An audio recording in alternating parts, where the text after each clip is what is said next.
Yes! Hello, my beautiful friends. What an amazing day it is. Welcome back. I hope that your rest was just outstanding and you're getting ready for tomorrow where it will be Friday, but we're not there yet. We got a bunch of business to attend to today. Two great segments. One on some appeals court battles that are brewing, lots of drama over the last 24, 48 hours.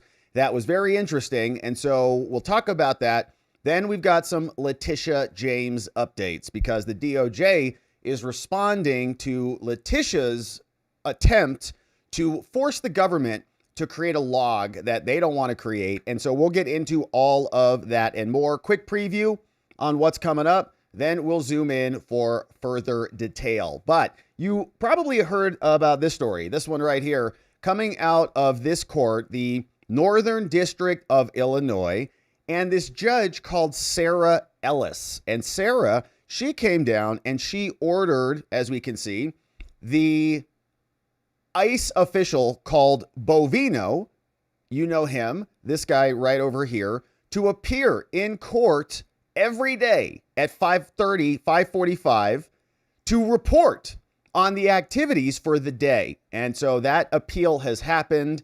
And it's already come back down. And so we'll listen and read through what the latest is from the court, hear from Bovino himself, and also hear what the latest is from Kristi Noem.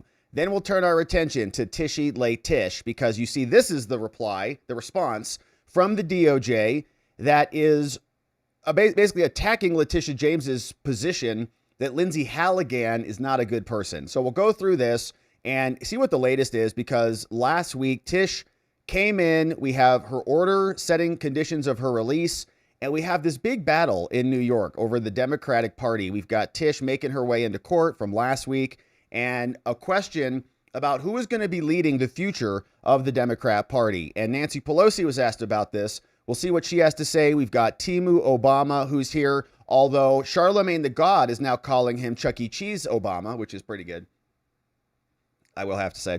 And so we'll see what the latest is on that. We've got President Trump on Air Force One making his way back, and Mike Johnson talking about the New York catastrophe known as Mamdani. So a bunch of stuff to get to today. Thanks for letting us warm up the tubes. Thanks for being here. And we want to shout out Brianna Mello. We had a very fun interview with her this morning over at InfoWars, talking about how Alex Jones's name ended up in the documents that we saw yesterday, and how Arctic Frost is a giant Democrat scam that is now being exposed. And so we had a ton of fun. If you missed that one, be sure to go check that out. We also had a great members only stream this morning where we talked about the Democrat candidate who got thrown on her booty, who's now been federally indicted. And so that was another fun segment too. Thanks for supporting our work here. However it is you do that, whether you're subscribing, joining as a member, or just watching the show, we're grateful you're here. Thank you for doing that. Now, let's get into the business on the day. All right, so we're going back to Illinois, and here we go. An Obama judge blocked. After issuing this insane order, we can see that the president and the DOJ said, we're not going to let this stand, and they've taken this up to the 7th Circuit Court of Appeals. And today we've got queued up their petition for a writ of mandamus saying, Court of Appeals, this lower level judge is a maniac, and please stop her from requiring the following. And remember, we know this guy. His name is Gregory Bovino, and he is working on behalf of the American people to find and deport illegal aliens. And the judge is not happy with his effectiveness. So this judge is called Sarah Ellis, and she was appointed by Barack Obama back in 2013, go figure. And she's another judge who was born in Canada. And I don't know if she had a military family up there or not, or if she's just another foreign judge. We have a bunch of them who are born out of our country, raised how long, we don't know, in other foreign countries, and then come into our country, first generation, and then order executive branch officials into her office every day, into her courtroom. Get in here. And so here is what she said. Of course, this is what she looks like from some time ago. And no, her parents were Jamaican. She became a naturalized citizen when she was 15 years old. Okay, she's been here a while, but I still have a problem with it. Do we not have native-born Americans who can fill these seats? Why do the Democrat presidents always pick foreigners like Judge Chutkan and many others, and Amir Ali, also from Canada? Do we not have any good candidates here? I think we do. But anyways, she has been around for a long time and was appointed by Obama. And so she's very mad with Bovino. So she came out and she issued this order earlier this week before we got to the Court of Appeals. And here is what she said. Totally ridiculous. Says, all right, well, this case is here. And what's happening is there's Operation Midway Blitz that's underway in Chicago. And she's unhappy about it because ICE is rounding up and afueraing all of these illegals. So she said, we had a hearing on Tuesday, just a few days ago. The court enters the motion from the illegal alien individuals. So the Chicago Headline Club, everybody is suing Kristi Noem. She's saying, we're going to deport the illegals. They say, you can't do that. Our constitutional rights. Then this is happening. So the court orders defendants. This judge is ordering ICE and immigration to have federal agents operating in this program to place an identifier conspicuously on their uniform where everybody can see it. If she could, she'd have them tattoo ICE on their foreheads, right?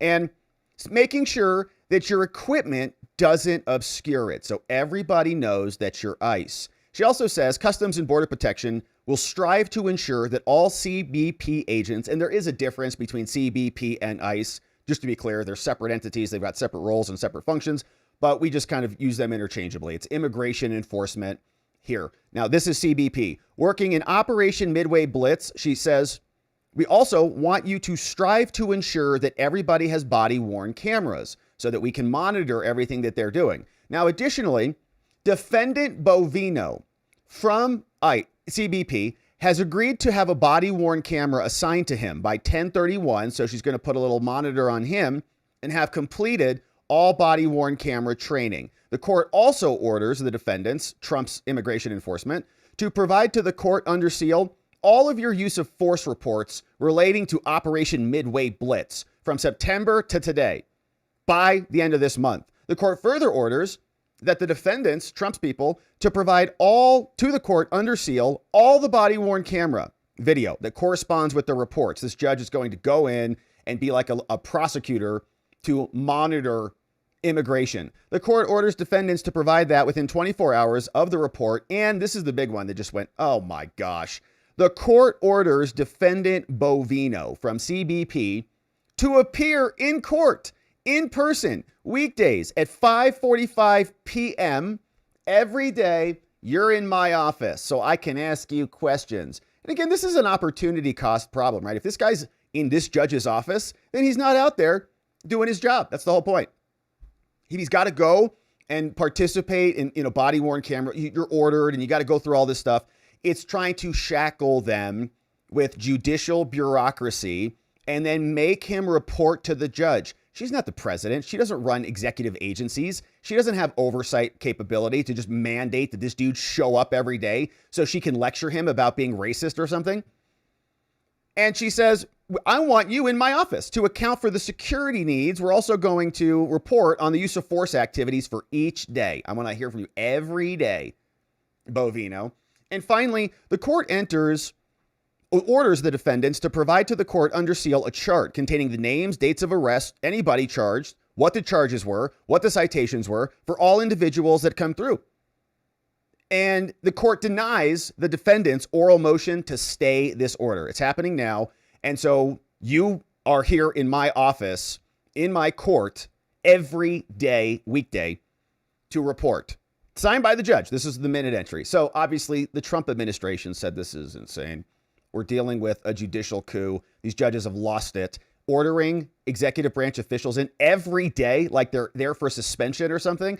Here is what the Trump DOJ said in response. Okay, we're not taking this crap, Judge. They said, we're going to the Seventh Circuit Court of Appeals. And we've got two documents here. One is a petition for a writ of mandamus. So the higher court will tell the lower court to do something. And we also have another emergency motion for a stay. Okay, so we're going to ask you to reverse her. But until you do that, we're going to ask for a stay so that Greg Bovino doesn't have to show up every day to this judge's chambers to make her feel good about something. So here's where we start.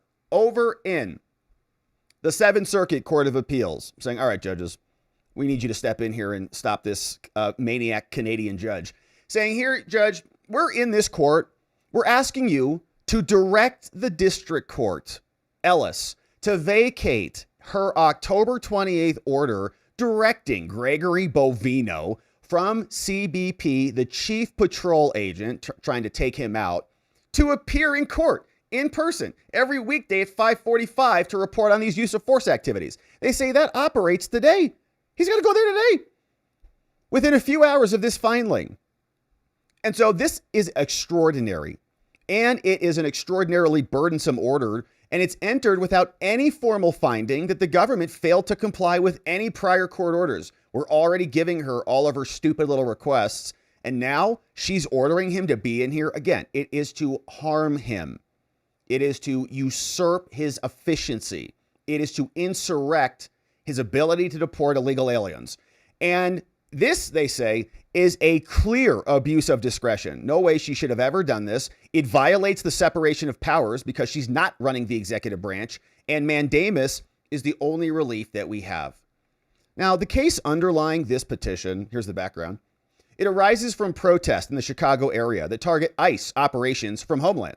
Although some protests have remained peaceful, others have turned violent, resulting in the destruction of government property and injuries to scores of Homeland officers and employees. Now, at the behest of the plaintiffs, a collection of press organizations and journalists and individual protesters who love illegal alien invaders, who allege that Homeland officials targeted them with crowd control devices, the lower court, the Canadian judge, entered a sweeping TRO that applies throughout the Chicago area to severely limit their ability to control the crowd, to manage the violent protests, including in contexts that are completely detached from anything that they're even complaining about. So these illegal alien lovers come in, file a lawsuit complaining about a bunch of things. That's in this little Venn diagram circle for Kamala. And the judge comes out and issues a TRO that is way broader than that governs a bunch of additional conduct, saying, although Homeland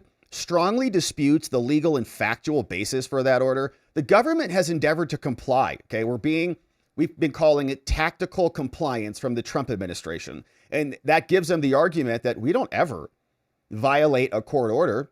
We follow to the T the demands of these maniac judges. And then they can make that claim all the way up to the Supreme Court. And then the Supreme Court can come back down and give them the ultimate ruling that they want, meaning we'll sacrifice some of the lower level battles at these lower level district courts for the major victory up at SCOTUS. Now, the government, we've been complying, and we've agreed to continue to do so until November 6th so that they can consider a motion for the hearing that's scheduled on November 5th. So we've been doing everything that we possibly can for this judge. And she's still like, you got to come in here every single day. It makes them look unreasonable. It makes them look like partisan hacks, which they are. Since the entry of the TRO, however, this court from Canada has placed evolving and increasing burdens on the government in a purported effort to monitor compliance. Now, although the government has endeavored to provide the court with what they want, the court's demands have become untenable, completely ridiculous. In the course of a hearing on October 28th, this judge, Ellis, again, modified the TRO. She's micromanaging the DHS officers' operations in the field, including how their uniforms must be worn.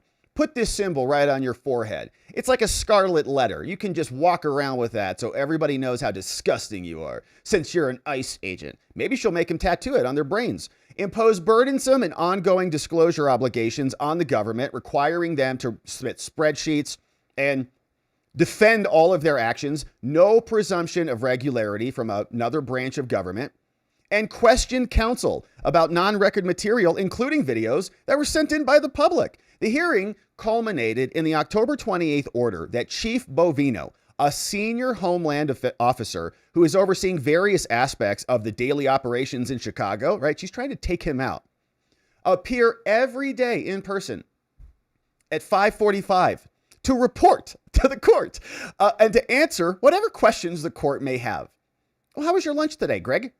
Now, that unprecedented order, it's wild, interferes with Chief Bovino's ability to undertake his responsibilities. It is unnecessary to secure any compliance with the TRO, which they're already agreeing to do, and is completely untethered to what the illegal alien lovers are even claiming about. They filed a complaint, and you're ordering Greg to come into your office every day? Did they even want that? No. So if they're not asking for it, why are you ordering it?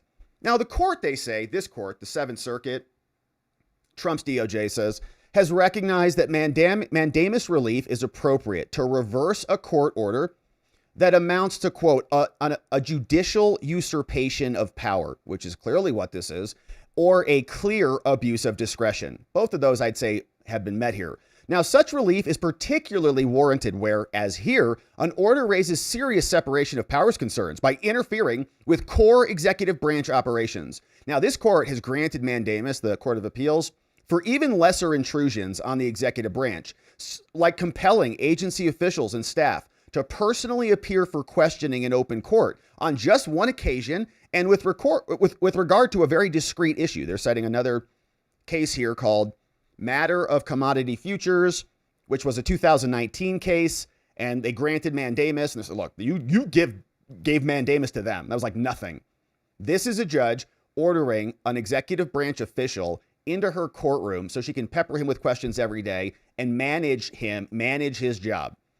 Now, this extraordinary order from Sarah Ellis more than meets the standard to grant relief here. Requiring a senior executive official to appear for daily questioning far exceeds the recognized bounds of discovery. This order significantly interferes with the quintessentially executive function of ensuring that the nation's immigration laws are properly enforced by waylaying, nice word, a senior executive official who's critical to that mission, sidelined off the playing field because he's running the ball too fast. And the order only underscores the extent to which this court has exceeded its judicial role. It's implementing vastly overbroad relief and arrogating itself the role of supervising and micromanaging the day-to-day operations of the executive branch. And so accordingly, you, Seventh Circuit, should issue a writ of mandamus and direct this Canadian judge to vacate her order. Here's the background. They tell us, Congress established Homeland Security. We remember. As relevant here, Homeland's mission in Chicago, two main objectives. One, we got to enforce federal immigration laws. And two, we got to protect federal personnel and property. Pretty simple stuff. Now, Homeland is empowered by U.S. code to control and guard the boundaries and the borders of the United States against the illegal entry of aliens. It's in the code. They have the power to do it, the duty to do it. This is an agency, CBP, within Homeland, and they have to enforce and administer all immigration laws, also in the U.S. code. ICE is another agency within Homeland and is likewise charged with enforcing and administering federal immigration laws, preventing terrorism, and combating transnational threats. They have criminal and civil arrest authorities between both agencies. Now, Congress has also charged that Homeland must protect persons and property and secure their buildings. To fulfill this responsibility, the Secretary, Kristi Noem, has designated DHS employees for duty in connection to the protection of the property. You go secure our buildings. Throughout the summer, though, these anti-ICE maniacs with foreign flags have been attacking them. DHS has seen a sharp increase in violent protests all throughout the summer and attempts to impede its duties of enforcing the nation's immigration laws. In LA, violent mobs attacked federal officers. They threw concrete chunks and commercial-grade fireworks. They used dumpsters as battering rams to breach federal buildings. But we don't see the media calling that an insurrection. It's been going on for months. In Portland, agitators assaulted federal officers, rocks, bricks, incendiary devices. They followed federal officers to their homes. They threatened to kill them on social media. And in Dallas, a man opened fire on an ICE detention facility, killing 2 detainees and injuring another. Similar events happening in Chicago, particularly after they announced Operation Midway Blitz, a focused enforcement on the immigration laws in Illinois. Protests have occurred throughout the region, targeting immigration enforcement activities and often becoming violent. Homeland officials testified to the lower court that during routine immigration enforcement operations in the field, government vehicles were intentionally struck by other vehicles. Officers' means of ingress and egress were blocked to disrupt their operations. Violent agitators became, quote, assaultive in a manner that endangered the officer's safety, and more. All of these being referenced in articles. Now, moreover, a dangerous criminal organization, including the Latin Kings, have reportedly placed multi-thousand-dollar bounties and hits on senior DHS officers operating in the area. And Greg Bovino, who we're going to hear from in a minute, also explains this. That reportedly includes Bovino, who oversees various aspects of the operations in connection with the Operation Midway Blitz. Now, these Homeland officers have conducted many of their operations without the use of force at all. But some operations have necessitated the deployment of non-lethal crowd control measures consistent with existing Homeland policies. And this lawsuit that is being brought by these people arises from the protest that happened in Broadview, Illinois. This facility is used for the intake and processing of individuals, and it's the only facility in the area. Now, the frequency and the intensity of the protest escalated dramatically starting early September this year. For example, violent protesters slashed employees' car tires, poured flour into a gas tank, vandalized the facility, and damaged its plumbing system.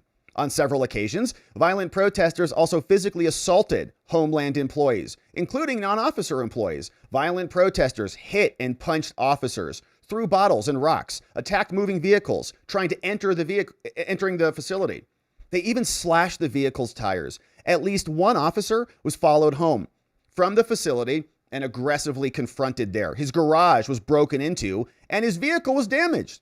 And during the weekend of September 19th to 21, Homeland also found near a facility a round green ball with a wick that was identified as an IED.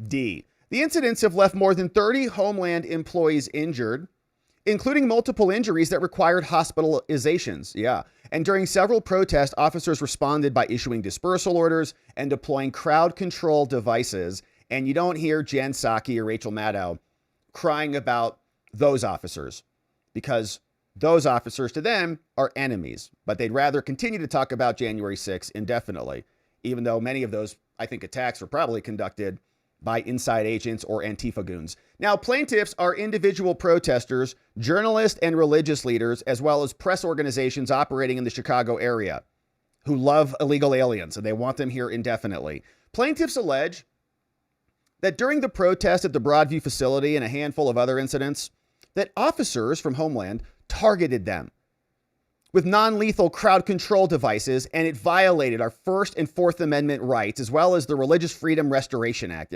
And we've seen this, the Illinois candidate, Dem candidate, who got thrown on her booty. We talked about it this morning on the Membo stream. She is saying the same thing. It's my First Amendment right to protest. That's fine. Go protest over there on the other side of the street. You don't have to interfere with ICE vehicles. That turns into obstruction, and the First Amendment doesn't cover that. So you're not allowed to do that. Get on the other side of the street or get out of the way. Now, the order from the lower court granted everything they wanted, entered a sweeping TRO imposing all manner of intrusive and highly reticulated restrictions on DHS officers operating anywhere in the district, saying you guys are basically done. You got to put these cameras on. You got to put this little label on your suit. You got to have your boss report to my judge's chambers every single day or whatever, and stop the momentum. Make them comply with the bureaucracy rather than actually enforcing the law. Now, Homeland strongly disputes the legal and the factual basis for this judge's order. Nonetheless, we have endeavored to comply and consented to the extension of this so that you can consider other motions. Now, as we testified to this Canadian judge, the contents of the court's order were distributed to officers, and we gave everybody instructions that it must be strictly adhered to, okay? Tactical compliance.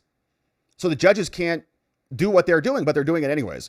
Now, over the next several weeks, under the guise of purporting to ensure compliance with the order, the judge then repeatedly modified the TRO and imposed a series of increasingly demanding obligations on Homeland. For example, October 16th, the court called a hearing, and sua sponte, so that means on her own. No one's even asking for it. The judge is like, you know what? I was thinking about this morning, and here's what I want to do.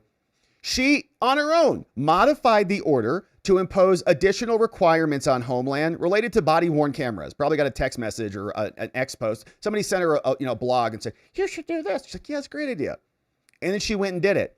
Based on what the court perceived to be inadequate compliance. Then on October 17th, the next day, she called another hearing. And again, sua sponte on her own. No one's asking for it. No one's filing motions. The complainants, the people who were suing from the beginning, aren't even asking for it. Directed Homeland to make certain officials available to answer questions from the court relating to compliance. A few days go by. We're back on October 20th. The court spent several hours directly questioning our Homeland people about agency policy. And they're like, yes, we're complying. We told everybody. We sent the emails out. What's your problem? The court also granted the illegal alien lovers expedited discovery related to their injunction motion, requiring that Bovino and two other senior CBP and ICE officials sit for 2-hour depositions ahead of a hearing on upcoming motions, taking them off the field. On October 23rd, again, this judge is just nuts. The court modified the discovery order to extend Chief Bovino's deposition for 5 hours, and it's also punishment as well. But now we're getting into the punishment territory.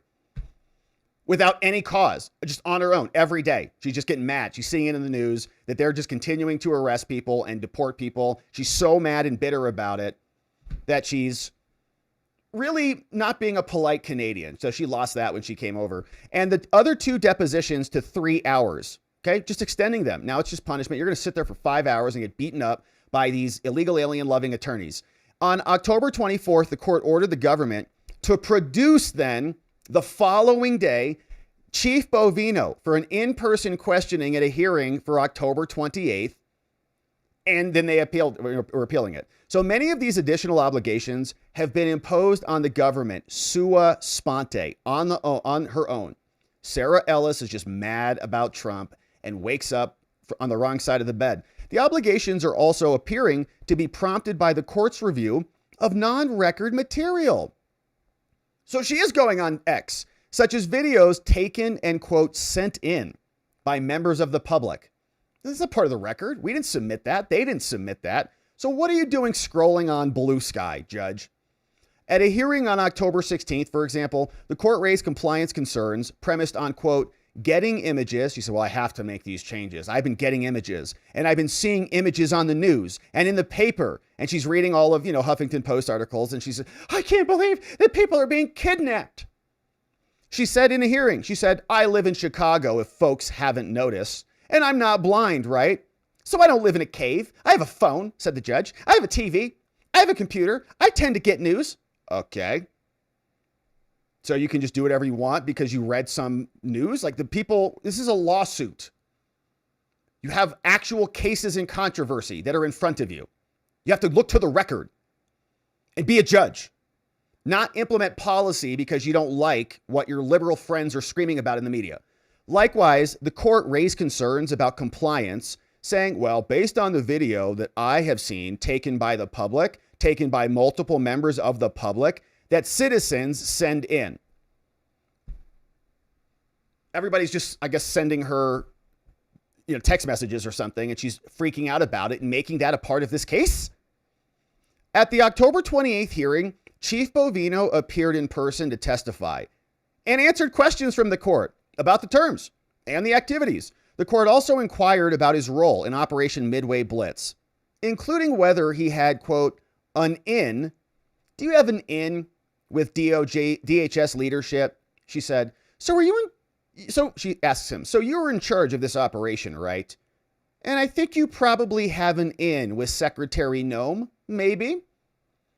Following this appearance, the court then, again, modified the terms, modified the order to say all officers must place an identifier conspicuously on their uniform where one can easily view it so that they can be attacked by their maniac foreign thugs waving their foreign flags.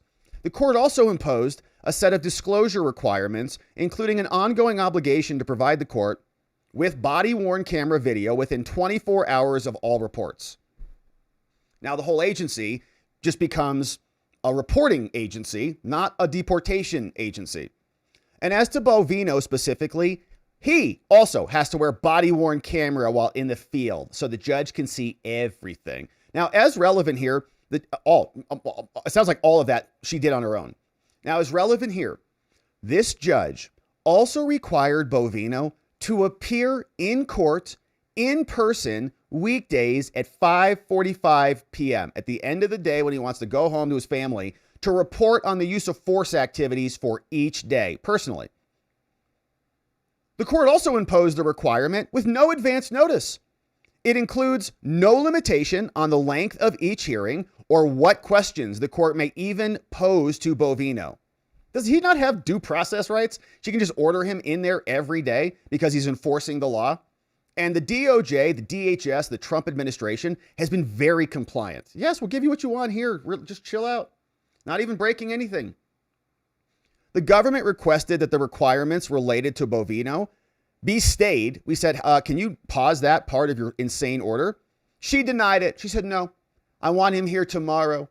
Now, the portion of the order requiring Bovino to appear in person exceeds the recognized bounds of discovery, and it fundamentally offends a separation of powers that we have in our country. This court should issue a writ of mandamus directing her to vacate that portion of the order, explaining, you can do this. U.S. Code says mandamus is appropriate. You can order the judge to actually do something. It's a drastic remedy. We know. U.S. Code says it is for urgent needs, and it's only to be used when absolutely necessary, when there's no other way to protect your rights.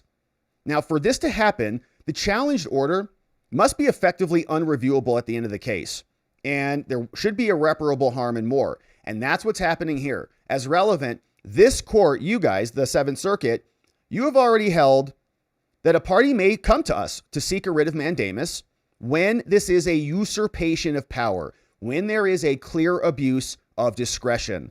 And that's happening here. It's particularly appropriate where there's a separation of powers concern as well. You explain in your prior orders where this is appropriate, and we'll fast forward through the law, the case law. Now, the requirements for a writ of mandamus are more than satisfied here, okay? Those are the rules. This is how we can apply the facts of this case to the rules to reach the conclusion that is legally necessary. As explained, Chief Bovino is a critical part of the government's efforts to enforce our nation's immigration laws, which is why she wants to take him out of the game, which the executive branch is undertaking pursuant to its constitutional and statutory obligations to faithfully execute federal law. Chief Bovino, he oversees various aspects of CBP and all of their operations in Chicago, and he showed up in court on October 28th and explained himself. He said he's often in the field directly supervising law enforcement personnel who conduct immigration enforcement, and so he is responsible for ensuring the success of the operations and the safety of the personnel.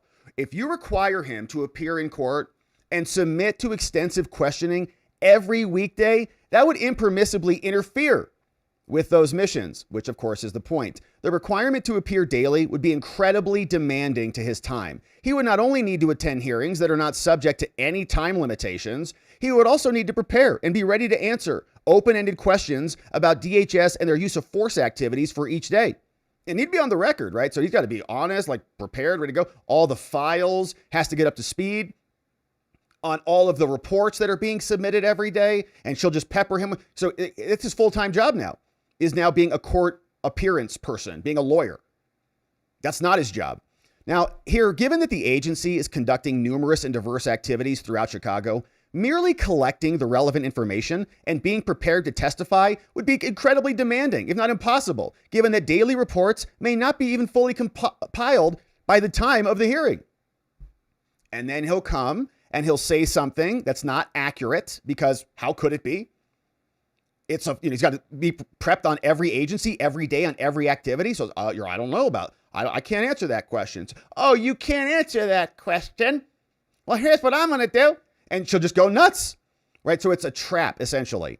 And she's trying to ensnare him in it, and it's completely over the top, saying the time taken from his official duties will be lost forever. That's the point. They want to delay the enforcement until Trump is just out of office, and then they want to resume their illegal invasion of our country. It would also deprive the executive branch of the leadership of a key senior official at a critical time in the Chicago area, when Homeland officers are under the serious threat of attack and bounties have been placed upon them.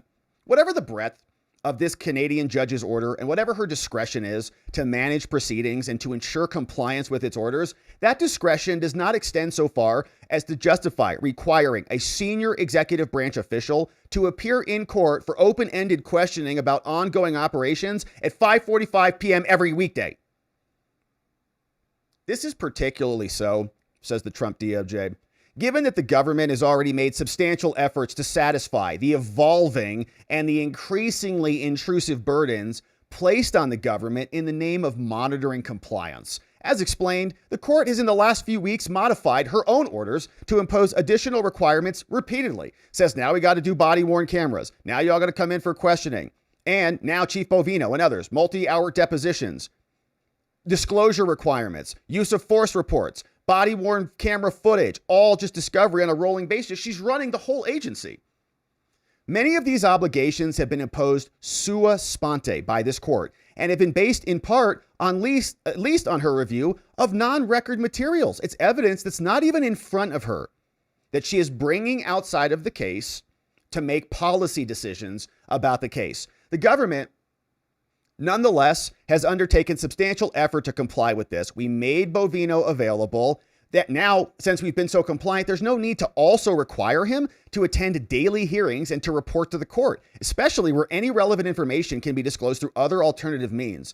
Nor is the daily appearance of Bovino in open court appropriate as a response to what they assert are alleged violations. District courts have a variety of mechanisms to ensure compliance with their orders. You can threaten contempt proceedings. You can file notices. Now, although they have filed notices of some violations, they have expressly declined to seek contempt or other sanctions. And why would they? They don't have to. The judge will just rig the case for them. They don't have to ask for anything. If they ask for it, it's like, well, that's ridiculous. You want him to come in every day? The judge just does it on her own. And the district court has made no formal findings that there has been a violation at all. But the district court nevertheless ordered this guy, Chief Bovino, to appear daily to, in effect, guarantee the court satisfaction of our ongoing compliance with the TRO. And she would, of course, not ever be satisfied, even if he's in there. Nothing justifies this extraordinary requirement. And this court order from this Canadian judge, moreover, is unmoored from the underlying claims in this litigation. The order appears to have been prompted by a handful of alleged incidents during which, as they say, the illegals, DHS officers deployed crowd control devices in a manner that violated your order. The court also raised concerns about the potential deployment of crowd control devices in or around Halloween. Yeah, many of them don't even have to dress up. They just can show up looking like themselves and they scare the hell out of everybody. Tellingly, none of these incidents of alleged noncompliance involves the facility or even any of the named plaintiffs. So the people who are a party to this lawsuit, they have to bear the burden of production, like present the evidence. You filed a complaint. Your rights are being violated. Well, where's your evidence? Come in and submit it. And the judge is crafting resolutions that have nothing to do with the complaints. Here's some declarations, a couple declarations, non-party, declaration of non-party, declaration of non-party. This court's order is now requiring Bovino to appear daily for questioning about operations that have no discernible connection to the plaintiffs, the people who are in this lawsuit. They're just randos out there, or to the claims. But the Supreme Court has made clear that this sweeping relief that extends beyond the parties contravenes the principles underlying court authority, Trump versus Casa 2025 case. Now, for the same reason that this is a clear abuse of discretion of the court's authority to manage these proceedings and to ensure compliance to make Bovino appear for daily questioning, this offends the separation of powers. You don't run the executive branch. This order places an enormous and undue burden on senior executive officials tasked with carrying out quintessential executive priorities. And this court, moreover, the Seventh Circuit, has recognized that orders requiring executive officials or their staff to appear for questioning are problematic, precisely because of the potential for questioning to devolve into an improper inquest into the internal deliberations of these senior officials.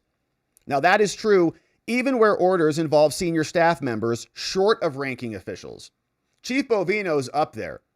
And so you're going to pry into the internal conversations and, well, who said this? And you got connections to Christie and blah, blah, and interfere with it.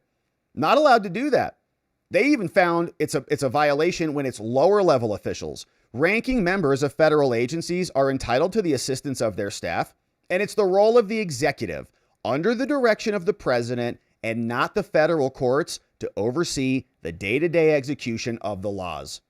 She should go back to civics class in the 3rd grade and figure that out. Maybe they didn't teach that in Canada. Now, the micromanaging of Bovino's daily operations is particularly concerning in light of reports that dangerous criminal organizations have placed multi-$1,000 bounties and hits on him specifically. This is requiring Bovino, if you do this, to appear at the same place and same time every weekday. Maybe that's what she wants. Oh, he'll be here at 5:45. She's like, hey, Latin Kings.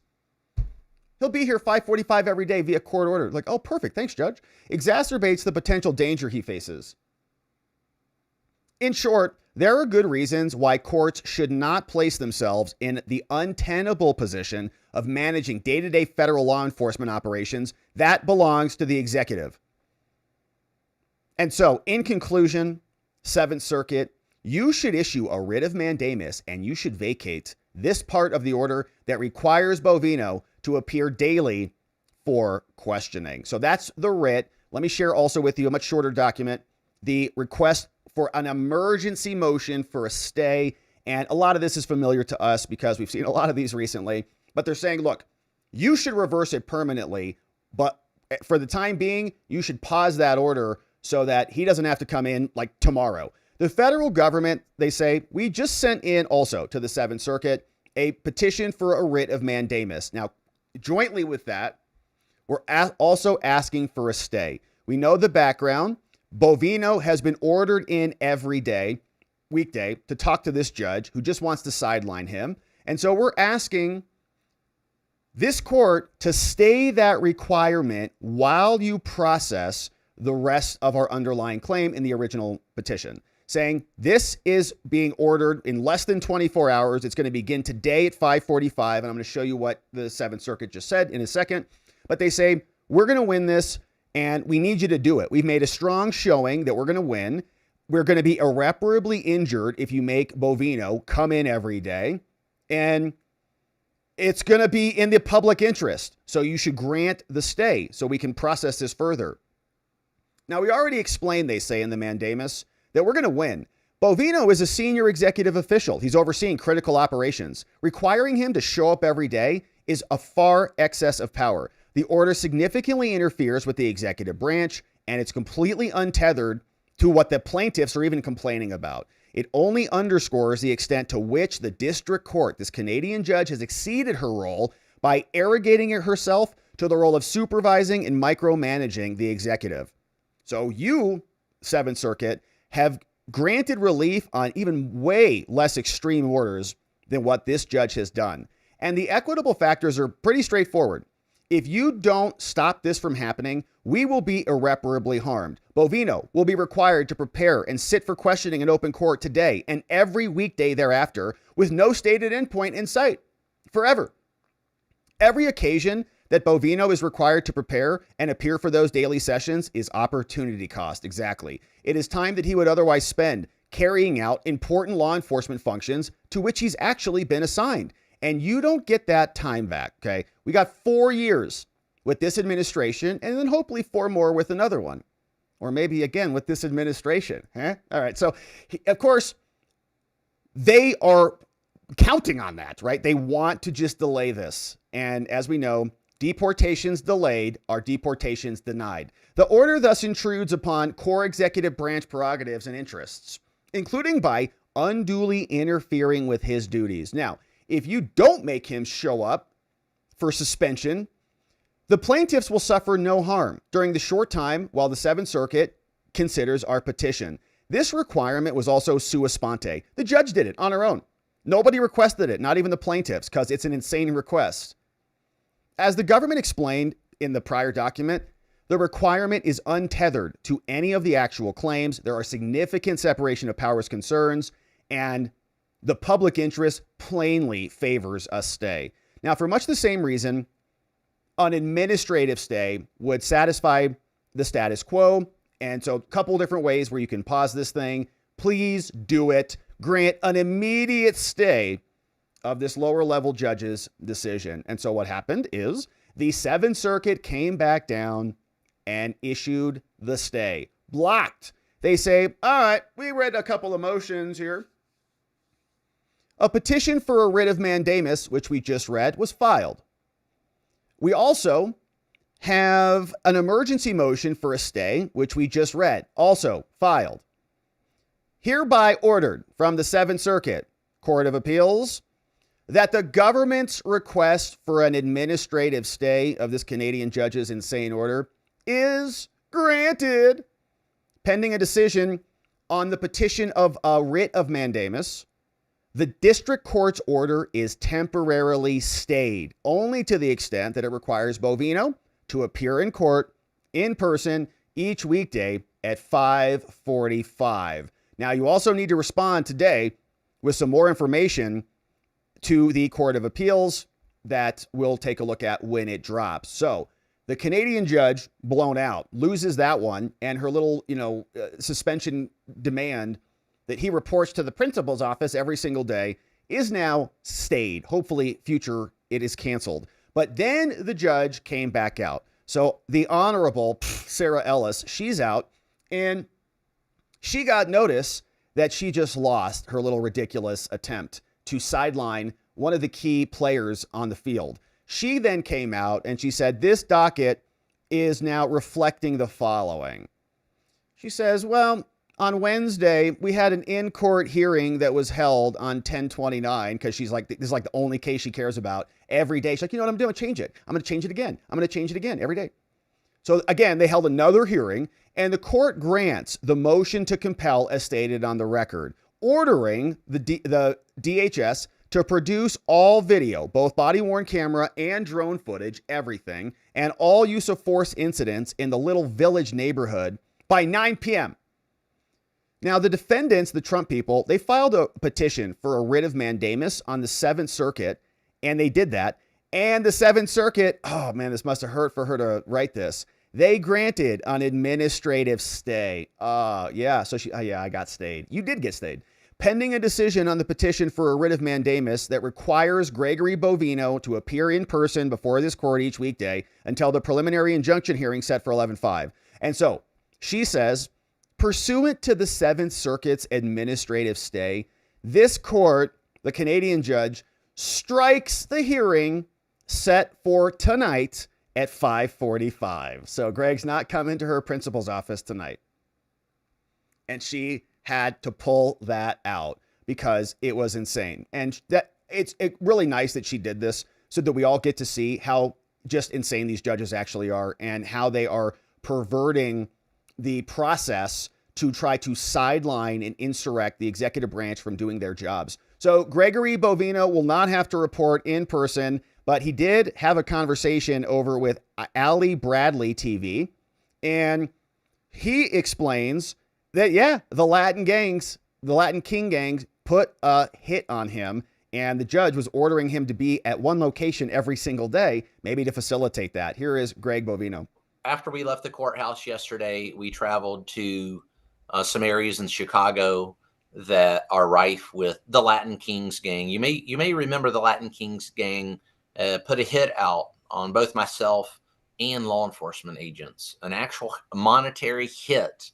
That was the $2,000 to $12,000 for kidnap and then kill law enforcement. One individual has been indicted, and that's an ongoing federal case, as you know. And then when that happens, Allie, that spreads. It spreads to other gangs, potential cartel ties now. That bounty is increased, according to intelligence reports, to $50,000 for the more senior officials in federal law enforcement. So when that happens, where do you think we're going to go? Where do you think the Green Team is going to go and conduct enforcement duties and enforcement activities? We're going right down where those gangs are known to operate, Nice. Whether it's the Little Village area of Chicago or any other areas to enforce Title VIII immigration law. Title VIII immigration law, we won't put up with bounties on our heads. Nice. But when you couple bounties with that violent rhetoric, like Johnson and Pritzker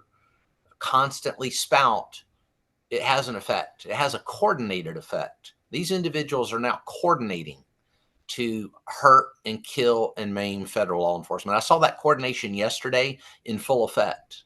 Now, our agents see this every day. I saw that firsthand with my own eyes yesterday.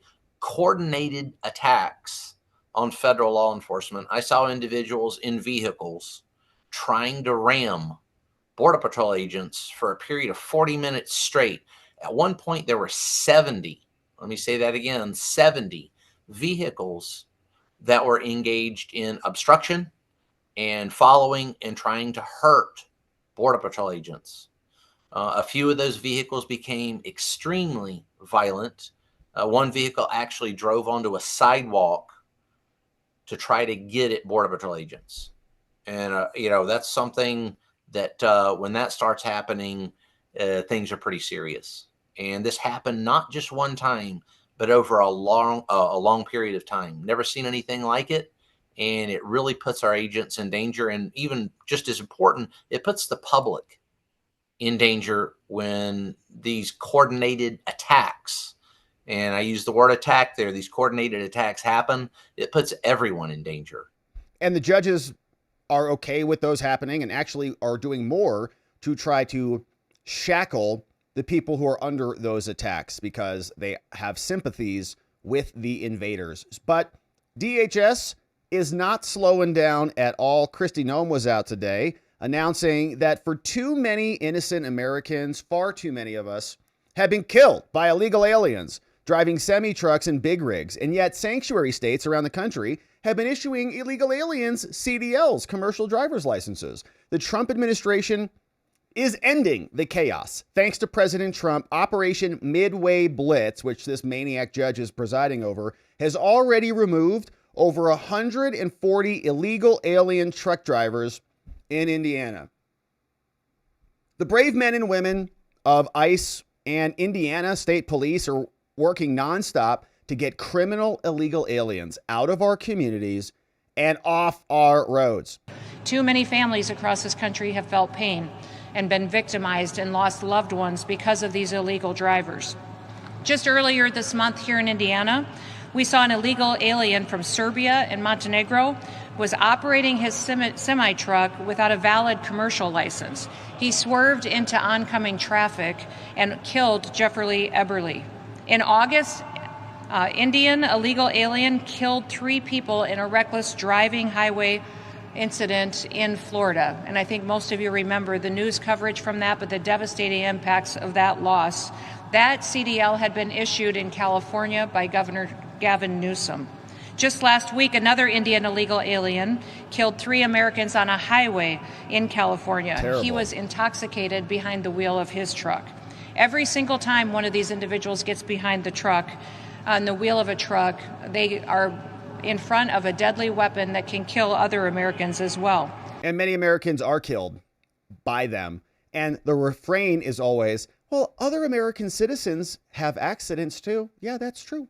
Doesn't mean we need to import them. We understand that accidents happen. We don't need people who are not qualified to drive these vehicles, getting licenses, not even qualified to be in our country, getting behind the wheel, killing people, including a basketball coach in California, just driving home, now dead because some drunk illegal or whatever hit him in the back. So we're going to keep our eye on this. Of course, these judges need to be impeached, and I hope Congress is finally waking up. We see that they are upset about Judge Boasberg and his overstepping constitutional bounds and violating what many people say are very clear statutes to issue subpoenas to go after senators' phone records.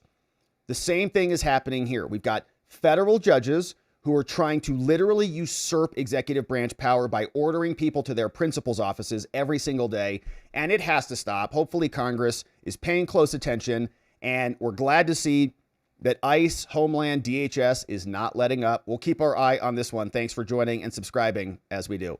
All right, now it's Tishy time. We got Letitia James, who is now in the middle of a prosecution. And here is this one.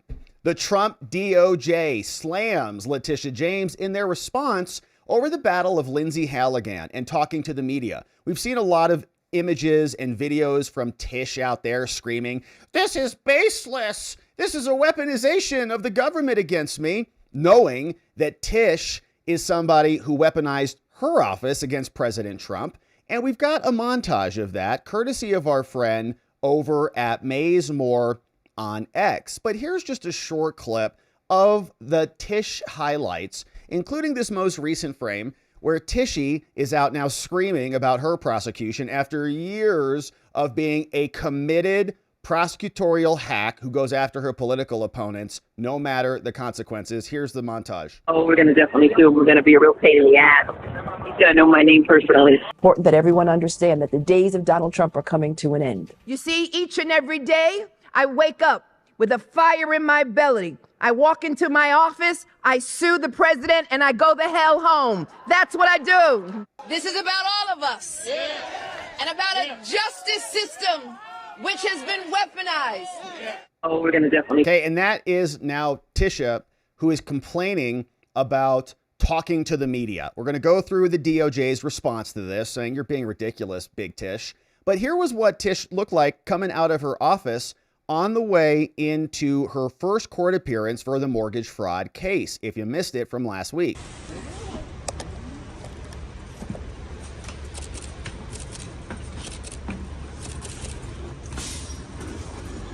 Just slow down. It has wheels. Just relax. It'll just roll.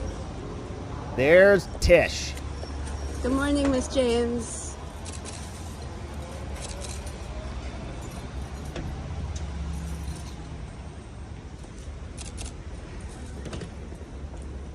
Miss James, do you have any comments with the ICE raids happening downtown? Does the AG's office have any opportunity to do any? We sent out information. We need video. Thank you.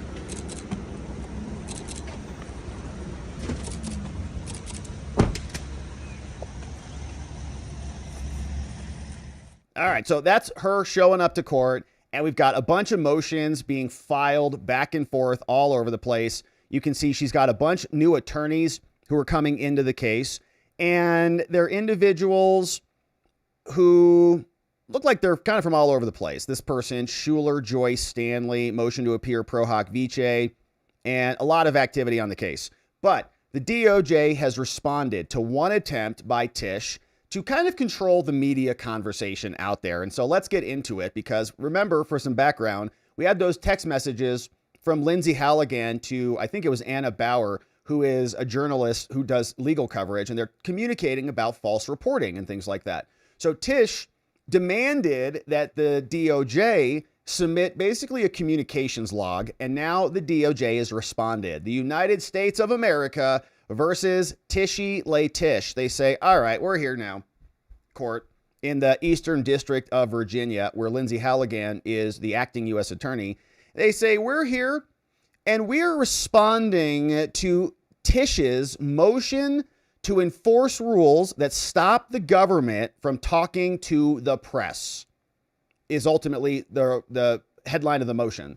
The government now asks the court to deny Tishy's request to impose these unilateral requirements on us, the government, to preserve all communications and, quote, create and maintain a contact log. Like Tish is saying, everything you do, you got to write it down and give it over to me. This is ridiculous. We don't need to do this. Of course, we know the background. A grand jury came out, returned an indictment against Tishy on October 9th. And then, as we saw, Tish got into the car, went down for her initial appearance on October 24th, and then filed this motion to make Lindsey Halligan and all of the DOJ people create a log for them. Now, Tishy asks the court to remind the government that it must comply with relevant law involving the media. And they say, well, Tish, you're a lawyer. You work for the New York Attorney General's office for the people of New York, allegedly, and you've got some obligations too. And she's the one who's out there screaming to the media, as we just saw in the clip there.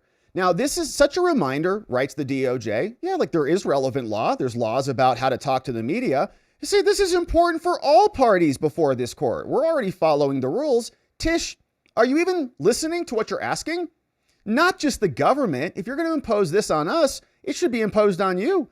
Now, furthermore, Tish's request to impose unilateral requirements that we create and maintain a contact log, first of all, is not required, and it's overly broad. And if this court does impose a requirement on us, it should impose them on Tish, explaining that a criminal defendant's right to a fair trial does not give him or her the right to insist upon the opposite of that right, which is a trial prejudiced in their favor.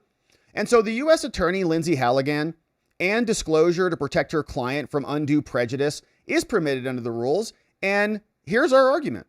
They say, all right, court.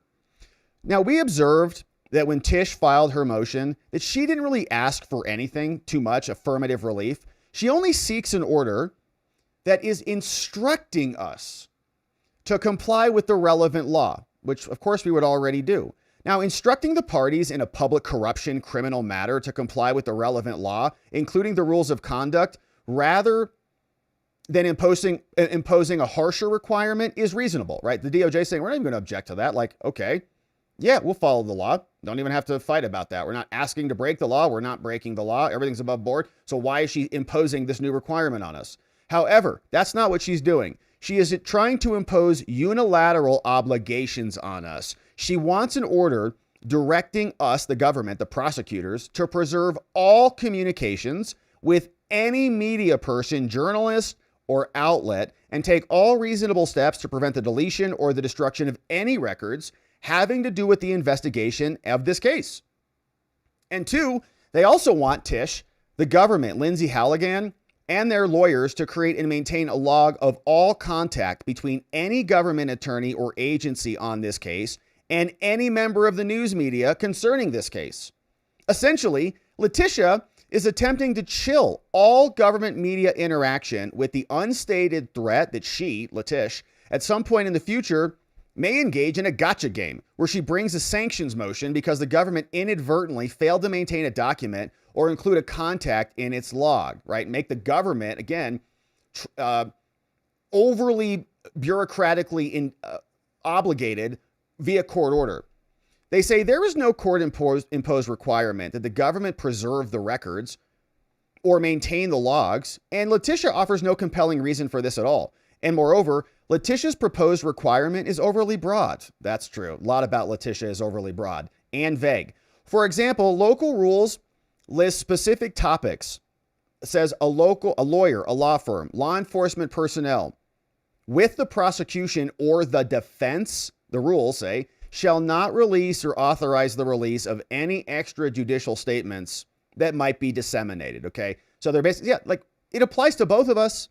It's prosecution and defense, but her proposal is not limited to these things. She wants the government to maintain a log of all contacts and preserve all documents. Neither of these requirements are even in the local rules, regardless of whether they fall within the prohibited topics. Now, if this court, entertain Tish's proposal, it should extend it to Tisha too.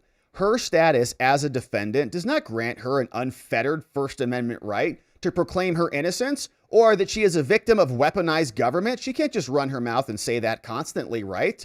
I mean, Trump couldn't. They gagged the president from talking about the judge's daughter and Alvin Bragg and all of the things that Trump was not allowed to say because it was too truthful. So this court's duty is to prevent prejudice to the trial process at any point. And the fact is, Letitia is a lawyer, okay? She's not a regular plaintiff. She's an officer of the court. And so she has fiduciary obligations to the court and to the parties. They limit her First Amendment rights in exchange for her law license. The law has long recognized that the district court's authority to control the speech and conduct of even defendants can happen. We saw they did that with Trump. So why not have Tishy gagged? The Constitution affords judges broad authority to regulate speech in the middle of a trial. The court's ability to regulate the participant's speech is aimed at two principal evils. One, comments that are likely to influence the outcome of the trial. And two, comments that might prejudice the jury. Now, this means neither prosecutors, counsel for defense, nor the accused, Tish, should be permitted to frustrate this court's function. Her right to a fair trial does not give her the right to have a prejudiced trial in her favor. And the cases that she cites don't prove anything differently. And moreover, the fact that Letitia is a lawyer and an officer of the court also limits what she can say. For example, the New York rules of professional conduct prohibit a lawyer from making statements that the lawyer knows or reasonably should know will have a substantial likelihood of materially prejudicing an adjudicative proceeding. It's a mouthful. The rule only applies to lawyers who are participating in the actual litigation. Now, similarly, the court's rules in New York says that a lawyer shall not release or authorize the release of any extrajudicial statement which a reasonable person would think would be disseminated. And she's a lawyer. President Trump was never a lawyer, and he was a political candidate, although that's what she is too. Now, following her arraignment, okay, after we saw Tish get into that car and be carted off, she finished the day by going out and giving a press conference. And Tish, who's a lawyer, said, "This is nothing more than a continuation of the president's desperate weaponization of our justice system."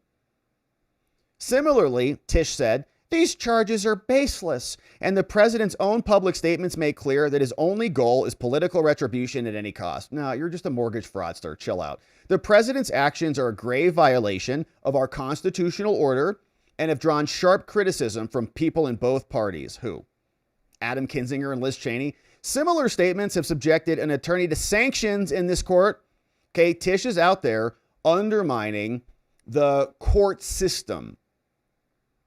The attorney in this case characterized the charges as vicious and questioned whether they should have been filed, sanctions for that lawyer. Furthermore, these statements go beyond announcing without further comment that the accused denies the charges made against the person. So instead, Letitia, she's attempting through these statements to influence the trial's outcome, to prejudice the jury veneer, to say this is all baseless. I'm under attack. The rules are in place to prevent that. She's a lawyer. She's agreed. We're not going to talk garbage about the courts, and she's doing it. Now, by contrast, Halligan's text exchange does not rise to the same level as these statements from Tish. She says that Halligan initiated contact with a reporter to comment on the case, but the exchange demonstrates that no, actually, that's not true. Halligan contacted the reporter to protect her client, the DOJ, from undue prejudicial effect of recent publicity that was written by a journalist to persuade the public about a certain action that's happening in the DOJ. The model's rules of professional conduct say you can respond. If you believe that a reasonable lawyer would believe a public response is required in order to avoid prejudice, you can respond. That's what Lindsay Halligan was doing right here. Lindsay said, "Hey, Anna, you're reporting things that are simply not true. I thought you should have a heads up. Correct it. Seems clear to me that you just jumped to conclusions based off your biased reporting. Anna, you're biased. Your reporting isn't accurate. No, you should have corrected it. You refused to do so. You don't report fairly." Lindsay saying, "I have to fight back against Tish. Tish is out there saying, this is baseless. I'm under attack. This is political retribution." Anna Bauer reports that. Lindsay Halligan goes to respond. Now they want them to be held to a log standard and report on every single contact everywhere. Now, her argument, Tish's, that Halligan initiated contact with the journalist to affect reporting, it concedes that Halligan contacted the reporter to try to address the unfair prejudice that was coming out. It was to address the reporting, not the underlying case. And so Lindsay Halligan's disclosure of information was permissible. There's nothing that she did that was wrong. She claims that she violated the rules, but she didn't deliver any information about grand jury materials. It's got to be something that was before the grand jury. If you disclose that, that's a problem. But it only violates the rule if it reveals a secret aspect of the grand jury. And in this case, that didn't happen. Lindsay's disclosures did not reveal anything that transpired before the grand jury at all. She expressly excluded grand jury matters from her comments to the reporter. She literally said in it, "I can't tell you grand jury stuff. I can't discuss any potential charges with reporters. If evidence arises that warrants further charges, I'll look into it." And she also did not, even though Tish says she didn't comment on the credibility or the general strength of the evidence. As the rule requires, Halligan only provided the information that was necessary to mitigate the recent adverse publicity that Tish was inculcating with her statements. For example, when challenged on what information the New York Times disclosed that was not a full representation, Halligan directed the reporter, just go read the indictment. It says in the indictment, she got thousands of dollars in rent. And she referred to, they say, possible evidence, but she referred to it in the indictment. Now, finally, Letitia maintains that Halligan provided her subjective views on disputed facts and provided information about the guilt or innocence of Letitia. But that is not what happened. Just read the text. Halligan simply attempted to protect her client from unfair prejudice resulting in reporting half-truths. When challenged on what Halligan thought was a half-truth, she directed the reporter, without commenting on the strength of the evidence, to the indictment. She didn't give her view of the evidence, comment on the witness's credibility, or claim any evidence that proved the guilt.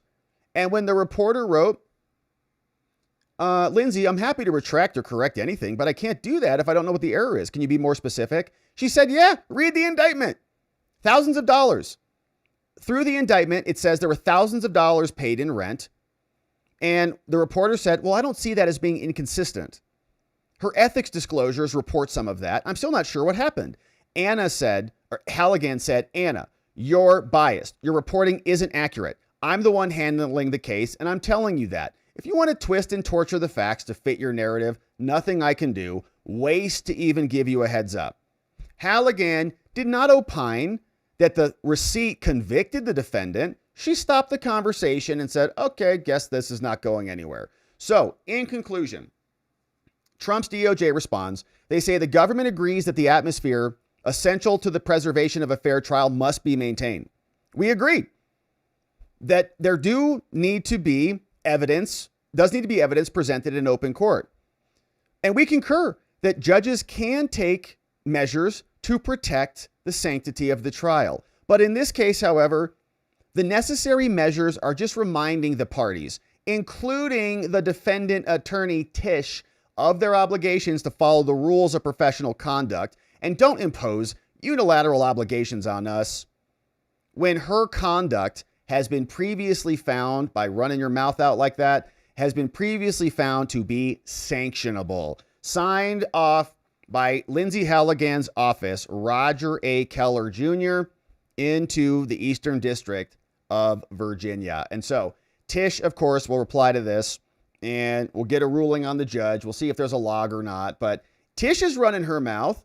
Lindsay Halligan is responding to false reporting that's out there and defending her client, the DOJ, against the smears that are being lobbed by the media. And they say it's all above board. It's by the book, following local rules, and we're allowed to respond. So don't give Tish an opportunity to shackle us based on the fact that she doesn't want us to respond to her lies that she seeds in the media. And so we got a couple of clips from some other Democrats who are from New York. Here's one from Hakeem Jeffries, who is asked about the SNAP benefits from New York. Here is his exchange with Caitlin Collins. You were asked today if you will defer your paycheck during the shutdown. Obviously, a lot of federal workers, TSA agents are going without paychecks. Have you made a decision on that yet, sir? I'll be commenting on that shortly, but I understand the sacrifice that people are making, including Capitol Police officers here, and I'm going to conduct myself accordingly, given that sacrifice. So that sounds like a yes, that you will defer your paycheck. Well, I have more to say about that shortly, but I think consistent with the values that I just articulated. It doesn't sound like a yes to me. Like if he's going to defer it or give it up, just say that.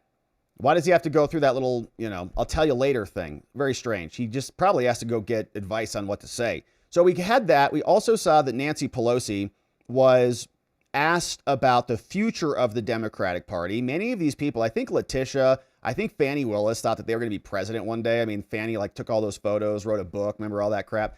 And they then were asking Nancy Pelosi about this. And she kind of went off on a little, vodka tirade in a minute. But she got asked, the Democratic Party looks like it's pretty much in the dumpster. Nancy, what do you have to say about that? We are going to get to some student questions, a good chunk of them. I'm going to take the liberty of asking a few right off the top myself. And I want to start with the future of the Democrat. That's even better, isn't it? Yeah, the future of the Democratic Party. Oh, that's great, yeah. I can't really remember the party seeming to be so sort of rudderless since I started covering politics in the 1990s. If you ask a bunch of people who they think is the best Democrat to lead going forward, never mind perhaps be a presidential candidate, a Democratic candidate in 2028, you get a mishmash of answers, and at the end of the day, it's a sort of I don't have any idea. No. I'm wondering, tell me what you think the party stands for these days and why Illegal Democrats aliens? seem to be so Communism? scattered and sort of unenergized. There's certainly members of Congress who are taking it to the hilt and are everywhere and trying, but there's also a sense of this low energy among Democrats that they don't know where to go next. So, and I'm also wondering, first, if you can name 2 or 3 Democratic leaders who you think you're excited about, who you could see leading the party forward, maybe running in 2028. We're not holding you to anything, but that you're excited about. Anyone? Well, first of all, I completely disagree with your characterization of the Democratic Party. The way I see it from where we are, we have no power because they have the House and the Senate and the White House. And when you don't have power, you don't have leverage. If you don't have leverage, the press really doesn't cover you that much. Not to put it on to the press, you have to be more outstanding and outspoken and to get that attention. But every day I see remarkable, every single day we are out there in the trenches in our districts. And maybe it would be useful to explain one thing. We are the House of Representatives. So we have to... Okay, so she's on a drunk tirade. Nobody knows where she's going. She's obviously not going to answer the question. And she scooted out of her chair almost to do like a Joe Biden sniff thing. Interesting development. But she doesn't have an answer. They don't have anybody to run. They just asked this question of Hakeem Jeffries. And Charlemagne the God is calling Hakeem Jeffries now Chuck E. Cheese Obama. So they brought out Ilhan, who maybe can lead the Democratic Party, to ask her about this. This problem here. Let me show you what Charlemagne the God said last night. He appeared on The Daily Show. Take a look. People are angry. So why is Hakeem Jeffries talking like he's Chuck E. Cheese Obama? Okay? What are we doing? What are we doing? Come on, man. Come on. Clearly the Democrats don't have the leaders they need to meet the moment. No, they don't. Democrats don't have the leaders they need to meet the moment. Is he right? We have leaders. The problem is They're the terrible. leaders on the Republican side are refusing to meet with our leaders.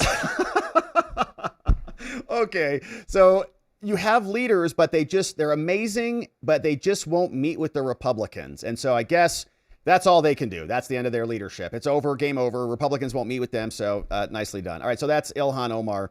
And we then had Mike Johnson, who came out and said, New York City's a disaster. Okay, we got Hakeem, we got Mom Donnie, we got Tish, we got Alvin Bragg, we got Judge Juan the Con Mercan. It's a disaster over there. And Mike Johnson is explaining that today from Washington. Mondami winning New York City would be the biggest win for the Marxists, the socialists, in the history of this country. We have, to this point, in nearly 250 years, been able to hold off those kinds of ideas. We've been able to cling to the foundational principles of America, the ideas of individual freedom and limited government and the rule of law and peace through strength and fiscal responsibility and free markets and human dignity. All those things are in jeopardy when the Marxists take over.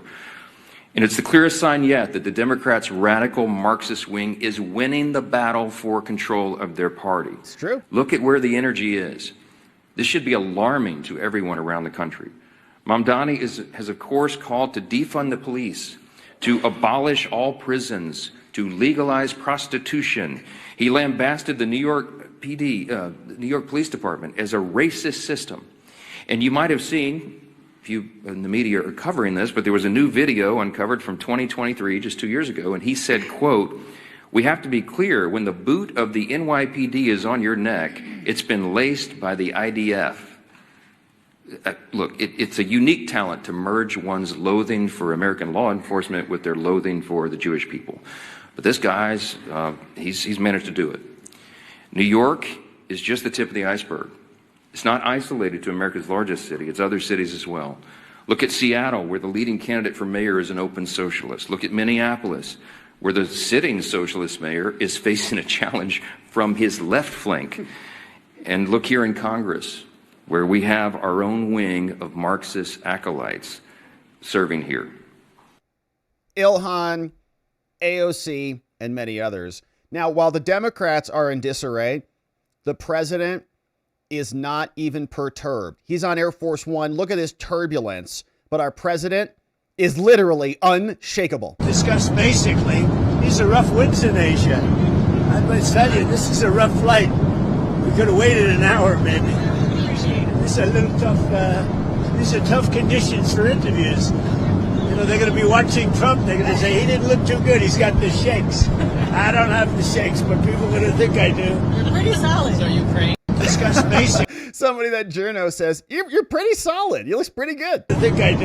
You're pretty solid. So You're pretty solid. That's our president. Meanwhile, they've got communists flailing around trying to capture a city, and they'll probably succeed at that. But of course, every moment that the Marxists succeed, it elevates their status, and the rest of us get to see who they are, what they stand for. And so we'll be here in the breach, baby. So, my friends, we'll keep our eye on this, all the Letitia James nonsense.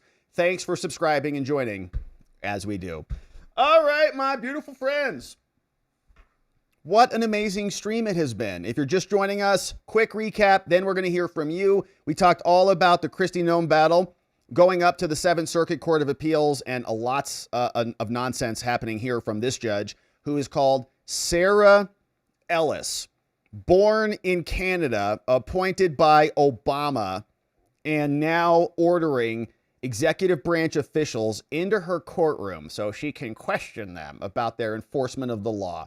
Now, she has been stayed, blocked by the 7th Circuit. We read through all of the drama in the background on all of her sua sponte orders that are continually just shackling the executive branch from doing their jobs. And now the big one is being stayed while the petition works its way through the courts to make it permanent. But we saw that Greg Bovino is under attack and going into the battle with even more fury and fire, saying if they're going to put hits on our agents from the Latin Kings gang, then we'll just go and arrest them. We'll just go double down our forces and take it directly to them. We also then saw Kristi Noem made an announcement, Operation Midway Blitz, happening in cities all over the place. 140 illegal alien truck drivers in Indiana arrested. Should not have had CDLs, should not be on the streets, hitting and killing American citizens. Then we turned our attention over to the TISH case. She is demanding that the federal government, the DOJ, keep their logs up to date on all their comms with media people back and forth. TISH, though, of course, is out there running her mouth. And the question, of course, is well, if Trump was gagged, why not gag Letitia James as well? Yeah, and that would, be a nice development. But we've got that. We also heard from Tish. We heard from Chuck E. Cheese Obama. Nancy Pelosi's drunk again, probably. Ilhan Omar doesn't want her leaders, doesn't want to talk about her leaders, would rather talk about the Republican leaders. Mike Johnson and President Trump all here today. But now, my friends, it is time to hear from you. And let's see what you say about all of this and more. Happy Thursday. It's been a beautiful week. Tomorrow is a Friday. We're excited about that, but it's not here yet. But it will be tomorrow, and we're excited about that. We got some great comments coming in. Donut, thank you for clipping for us on the day. And John, thank you for clipping for us. We got some great comments coming in here. Let's see what we got. Oh, is that right? It's Halloween tomorrow? Oh, my goodness. That's right. That came fast. Happy Hallows Eve from the Peanut characters, right? Yeah. That's Linus. Yeah. And Lucy? Yeah. Good to see you. Happy Hallows Eve, my friends, if you're enjoying and celebrating. We got this one from Bucky's is Rome. Says the Democrats in Illinois are probably going to give the illegals a medal. But check out the charges that they were arrested for and then allowed to walk out of the courthouse. I've got them, but the judge allowed them to walk. Sanctuary State, Illinois. Illegal alien accused of killing a GOP elected official and his wife in a fatal car crash. Wow. That's terrible. PB&J Pritzker has attempted to impede a federal immigration enforcement. An illegal alien is accused of killing a Republican elected official and his wife in Coles County. Sheesh. The illegal aliens were found with an extended magazine, firearm, ammunition, drugs, and an open container of alcohol in their vehicle. Perfect. Diversity is our strength. That's great. Pacheco Meza was charged with reckless homicide and drunk driving, while Morales Martinez, drug possession, weapons violations. They were arrested. After they were arrested, ICE lodged detainers, but the detainers were ignored thanks to Pritzker's sanctuary state policy. It's like, man, you know, it's sick that they would endorse that there. But if their constituents are there, then they're going to be happy with these outcomes. And so what is the Trump administration going to do for this? It's openly allowing criminals to avoid enforcement of the feds by the feds. It's sick. All right. Anyways, Diane, you don't need to know. The courts are acting tyrannical. It's getting worse. It is getting worse. Yeah. Ordering an executive branch official into the principal's office every single day is an overstep that is egregious. And they're not letting up. It's actually getting worse. I Am Divine Creation says, can't wait until all the auto pen judges are dismissed. Trump will clean out the courts. Yeah, that's another good point, too. We should look through the Biden appointees and see who was appointed by auto pen. So the presidential appointment may have been invalid. They went over to the Senate and got confirmed, but they were not lawfully appointed. Man, that'd be amazing. Disqualify a bunch of these federal judges, especially the foreign-born ones. Chubby says, it's ridiculous that SCOTUS has continued their storied lack of finality in their rulings and have essentially promoted these abhorrent lower court seditious and borderline treasonous judgments through their own inaction. Starting to look a lot like SCOTUS itself might be the head of the deepest state operating in plain sight. I know it's hyperbolic rhetoric, but it's really starting to feel more and more likely to me. Yeah, I mean, there's a concept of judicial tyranny, right? That the judges, I mean, even like Nayib Bukele down in El Salvador, he said the same thing. You see judges like in Brazil, they put on the robe, they act like they're the purveyors of justice, and they do whatever they want in the name of, equality or democracy or whatever they make up. They pervert the words and they just execute tyrannical authority from the bench. And you're right. I mean, the Supreme Court, we talked about this yesterday. What can they do? And they're always playing this game of balancing public opinion, really. I mean, is what it comes down to, because that's legitimacy and credibility. And if enough people are screaming at the Supreme Court to do something about this, then they're just like any other body. They're going to bend to those demands. So in many ways, it has to get better. It has to get worse before it gets better. And we're going to keep raising a stink about it. But honestly, these decisions show just how bad they are. Like when the Supreme Court gets this, they're going to go, what the heck? Ordering an executive official into your office, into your chambers every day? It's insane. And Trump being tactically compliant with it makes him the victim. It's like, I was giving them everything and they still beat us. Judge's like, I'm going to beat you. I'm like, okay, here, I'll give you everything. And it's like, oh, well, thank you for everything. I'm going to beat you anyways. It's like, sheesh. So I think it creates some sympathy for the administration rather than the opposite. If the administration was just like, we're going to ignore all your judicial orders and do whatever we want, then they look like the aggressors, but now they look like they're the victims of a judicial attack. So I think that's ultimately the long-term play. Sassy Gemini, what's up, Sassy Gemini, says, if Bovino is forced to turn over body-worn camera footage, I demand from every municipality, local and state, and every one of these illegitimate judges to make public apologies, to be given verbally, written, and posted on all of their social media platforms to Greg Bovino, the CBP, and ICE. Well, it felt good typing it out anyways, yeah. It would be nice to get that too. The Supreme Court makes all of these bad judges write a public apology and go pick up trash on the side of the highway until they learn their lessons. That would be nice. I Am Divine Creation. Oh, Ketanji Jackson Brown is an auto pen appointment too. That's a big one. That's a big one. Bye-bye, Ketanji. Yeah, Chudum says, damn, is that right? Yeah. I mean, if the pardons are invalid, why would the appointments not be invalid? Did they come from the president? Half his administration is invalid. not more than that. Hey, Sev Russ. Hey, what's going on? I saw a viewer comment that they unsubscribed last year because you were a day late on the news.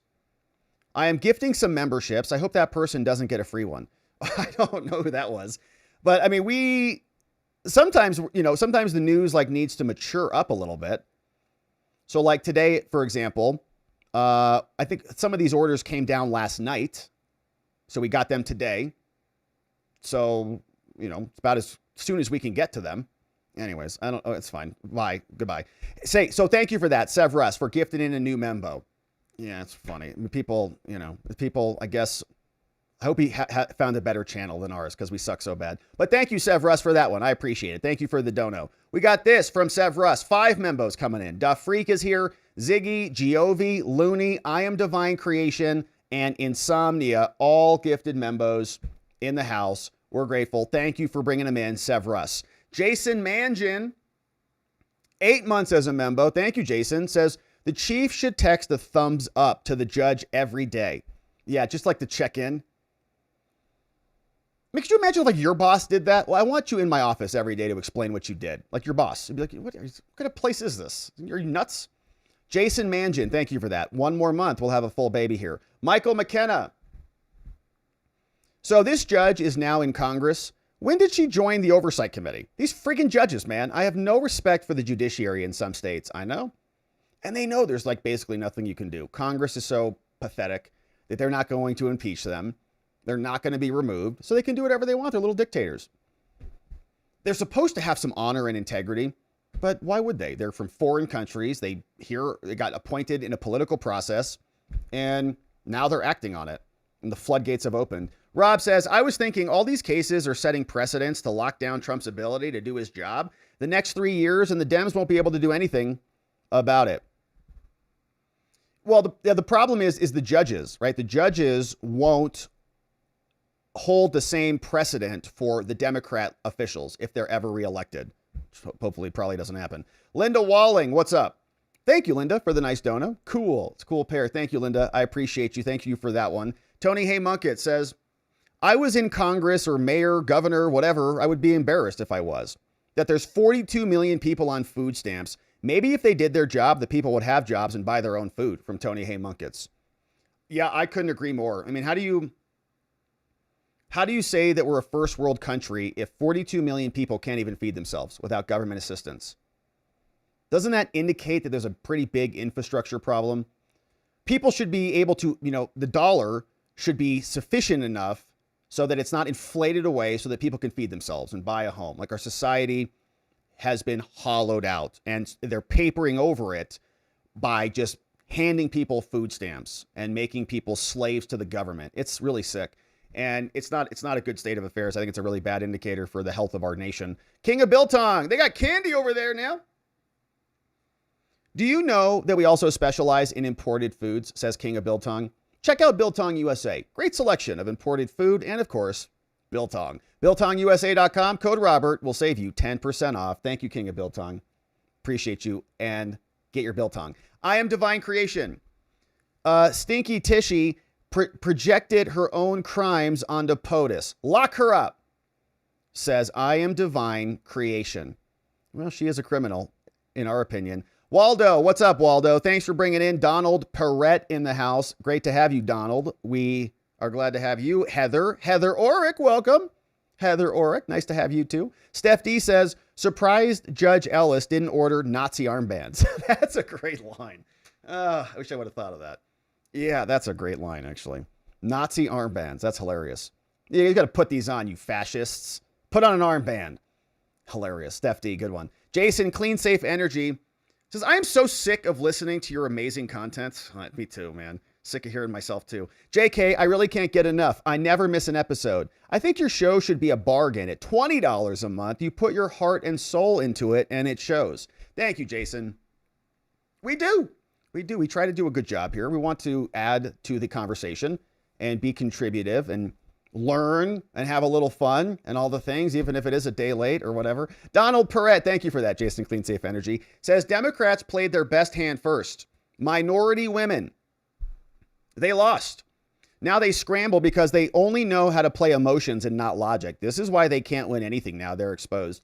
Yeah, and I think they just had a bad strategy, Donald. They didn't have a real set of values that they could operate on. I mean, they kind of did. It's like equality, diversity, inclusivity, whatever those means, democracy, these very amorphous terms. But when you break those down, you're basically promising equality to like all these different groups. And nobody's ever going to believe that they're fully equal. Because if they do, they're like, oh, well, we're done now. All right, well, yeah, black people are everything's equal now. So we don't have to worry about it. So all of these entities who make an entire profession off of, racial agitation, whatever it is, pick a group, then they wouldn't need to exist anymore. So it just perpetuates the cycle. It's like California pays billions of dollars to solve homelessness. What did they get? More homelessness. It's the same thing. So if you do that and you treat everybody like they're these individual, trading cards, like we got like 3 blacks and 2 gays and a couple trans, we got a full house on this. This is like a winning hand. You got to promise everything to everybody. And you can't do that really, because it's the pie's only so big and you can only slice and dice people up. If you're going to have a all black congressional seat, then you're not going to have an all Hispanic congressional seat because there's only enough for one. So now you got to pit them both against each other. And that's not a long-term strategy. The better strategy is not to treat people based on their color or their sexual proclivities. It's just to say we're American. We believe in America. We believe in the Constitution and free speech and what all these things stand for, and have that and the love of America, America first being the unifying theme of the party. That's exactly what Trump did, and that's why he's beating the pants off of them. Thank you, Donald, for the comment. This one from DJ Liquid Smoke. Best wishes to you, newlywed. Welcome to the club. Thank you, DJ. Thanks for being here. Happy anniversary to us. 12 months, 1 full year. Yeah, I'm a married man. 1 year anniversary coming up soon. 1 week anniversary coming up soon. FD Man says cloture needs 60 votes, with the only people voting no for cloture are the Democrats. 2025 government shutdown is completely the Senate Democrats doing. We the people are not stupid. 60 votes for cloture from FD Man over on the Rumbles. Thank you, FD Man. Good to see you over there. Multipass, Lilu Dallas, Multipass. Thank you, Lilu, for the nice one. Says, I'm losing faith in the judicial system. There is more than ample evidence to show the lower courts are doing everything they can to slow down Trump fulfilling the public's will. In my opinion, executive cases should go to the Supreme Court only. Supreme Court must act. Yeah, it's a big problem. Yeah, don't also. It's a problem of epidemic proportions. Yeah, it's also like a kind of a cat and mouse game. Like, remember those games at the pizza place? Like you smash the thing pop up, you smash it down. It's like that. We got a bunch of bad judges that are doing unconstitutional things, and we're waiting for these cases to mature up to the Supreme Court. So the Supreme Court will do something about it.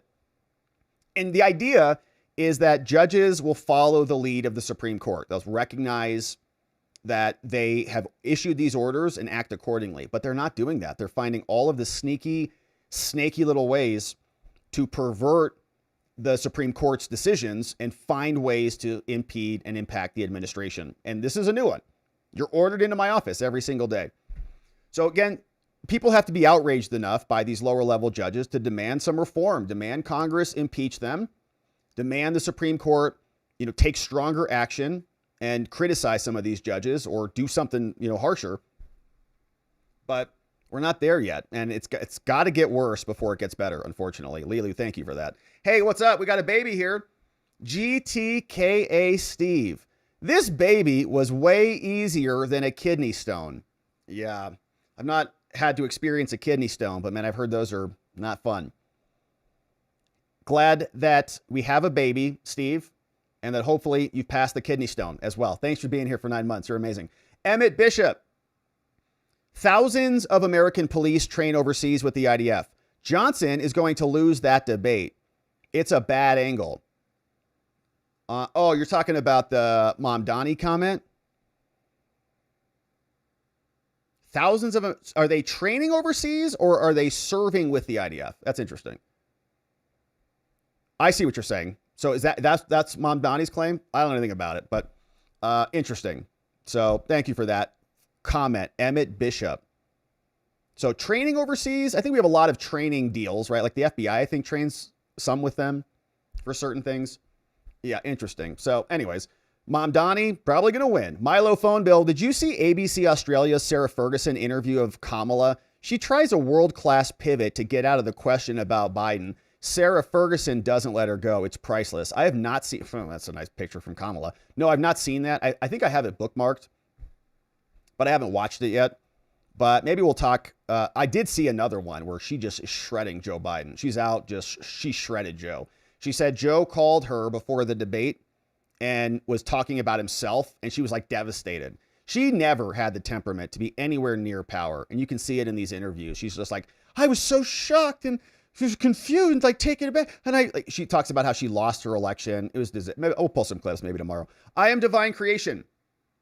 Never forget Tish said the fix was in when Trump was reelected. She was talking about over 200 judges put in by AutoPen. Wild. Yeah. So were all of those judges also auto-penned? Oh my gosh. What a disaster. I am divine creation. Our country was just ransacked. Pinochet's helicopter tours. The most exciting helicopter ride you've ever been on. Members of this court are vested with the authority to interpret the law. We possess neither the expertise nor the prerogative to make policy judgments. The decisions are entrusted to our nation's elected leaders, who can be thrown out of office if the people disagree with them. It's not our job to protect the people from the consequences of their own choices. So true. Yeah. And the people, if they're unhappy about it, shouldn't go to the judges to change the policy. That's not how the system works. The judges decide what the law, or explain what the law is, right? Based on what's coming in front of them, not to change the law or to substitute it with their own opinions. And if you're unhappy with the laws, Congress can write a new statute, or Congress can impeach the president or anybody. They don't want to go that route, though, because they're losing in the court of public opinion. They just lost the election. That's why they don't control anything. The judges are their last best gasp for success. Sir Jax, can President Trump's AutoPen proclaim Trump as emperor for life? It'd probably also be invalid, just like all Joe Biden's invalid AutoPen documents. Good to see you, Sir Jax. What's going on? Emmett Bishop.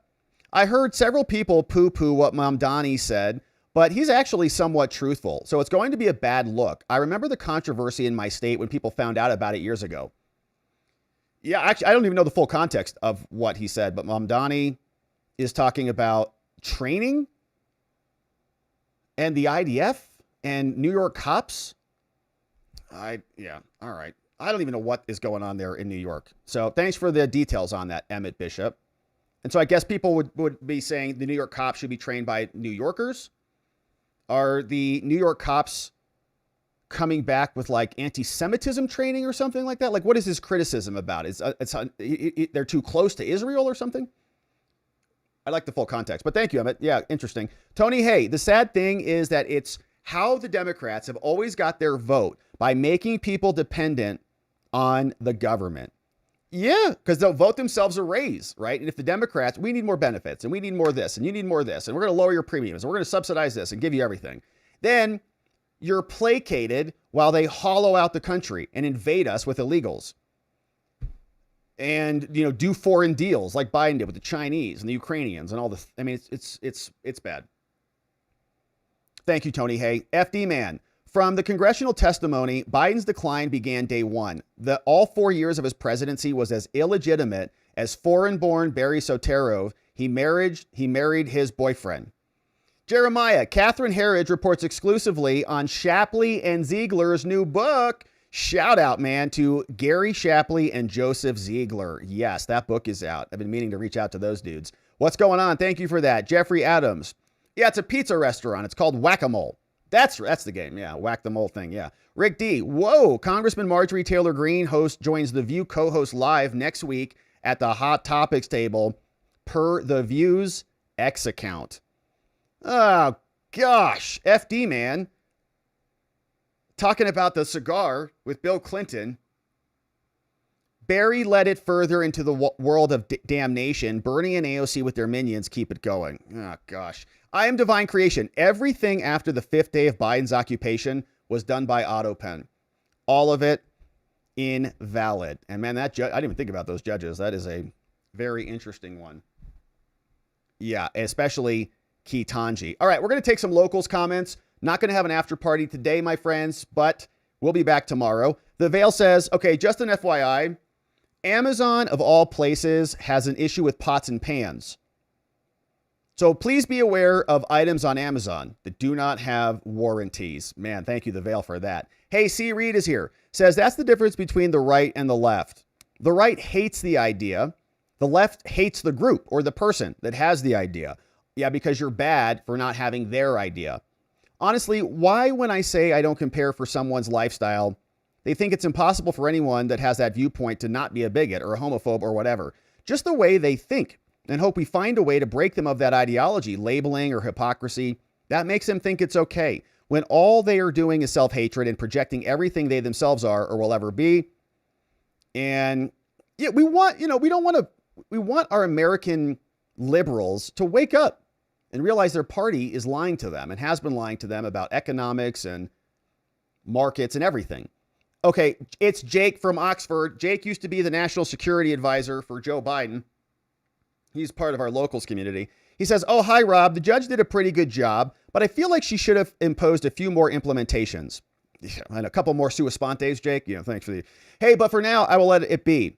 More important things to address. He says, congratulations. So obviously I've known about the wedding. I know everyone has been waiting on this. So here it is, my official statement on your wedding from the former NSA, Jake Sullivan. Rob, you have done a great job on listening to everyone's advice.